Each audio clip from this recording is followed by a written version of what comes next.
سیدنا علی امام الاولیاء، سیدنا علی شاہ ولایت، سیدنا علی حیدر کرار رضی اللہ تعالی عنہ کرم اللہ وجہہ، ہمارے نبی نے فرمایا اترضا ان یکون منزلک مقابل منزلی، علی کیا آپ اس بات پہ راضی ہیں، کیا آپ اس بات پہ راضی ہیں کہ جنت میں میرا اور آپ کا گھر بالکل آمنے سامنے ہو؟ آپ اس پہ راضی ہیں؟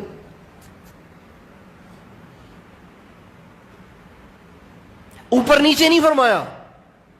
اوپر نیچے نہیں فرمایا، اترضا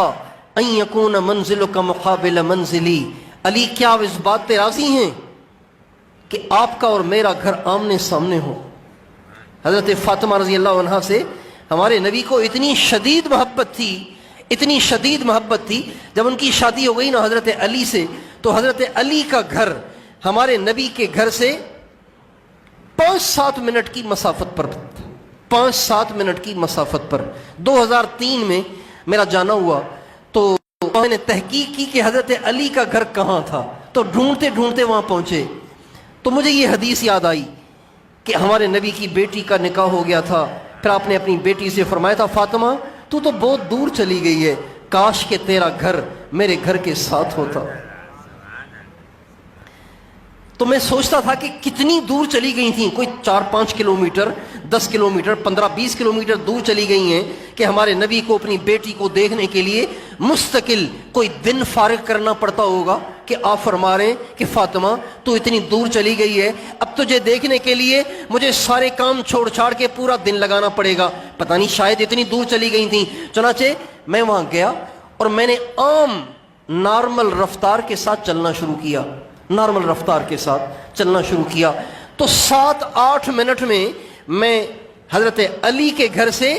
اماں عائشہ کا حجرہ جہاں آج ہمارے نبی کی قبر مبارک ہے وہاں 7-8 منٹ میں پہنچ گیا، میں نارمل رفتار سے۔ اور سرکار دو عالم صلی اللہ علیہ وسلم کی نارمل رفتار یہ ہوا کرتی تھی کہ حضرت علی فرماتے ہیں آپ تو آرام سے چل رہے ہوتے تھے لیکن آپ کی رفتار اتنی تیز ہوتی تھی کہ ہم دوڑ کے بھی آپ کو مشکل سے پکڑتے تھے، اور ایسے لگتا تھا کأن الارض تطوی لہ، ایسے لگتا ہے جیسے زمین آپ کے لیے سمٹ رہی ہے۔ تو آپ کو کتنے منٹ لگتے ہوں گے حضرت علی کے گھر جا کر اپنی بیٹی کی زیارت کرنے میں؟ 3 منٹ، 2 منٹ، 4 منٹ لگتے ہوں گے، لیکن آپ فرماتے فاطمہ تو بہت دور قریب ہوتا۔ کسی صحابی نے سن لیا جن کا گھر حضرت اماں عائشہ کے بالکل دیوار کے ساتھ تھا اور خالی پڑا ہوا تھا، اس صحابی کو پتا چلا رسول اللہ میرا گھر حاضر ہے، آپ اپنی لخت جگر کو یہاں بلا لیں، آپ کے قریب رہے گی، آپ کا دل ٹھنڈا رہے گا۔ جو نبی دنیا میں چاہتا تھا کہ فاطمہ کا گھر میرے گھر کے ساتھ ساتھ ہو تو وہ جنت میں نہیں چاہے گا، تو وہ جنت میں نہیں چاہے گا؟ بتاؤ بھائی چاہے گا کہ نہیں چاہے گا؟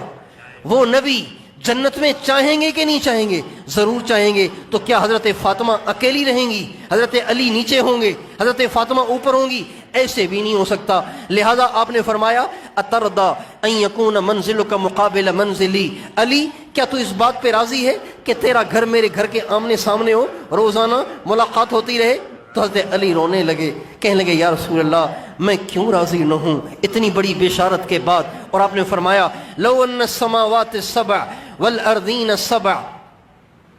وضعت فی کفۃ وایمان علی فی کفۃ لرجح ایمان علی، آپ نے فرمایا 7 آسمان ترازو کے ایک پلڑے میں، 7 زمینیں ترازو کے اسی پلڑے میں رکھے جائیں اور اکیلے علی کا ایمان ترازو کے دوسرے پلڑے میں رکھا جائے، علی کا ایمان سب سے بھاری ہے۔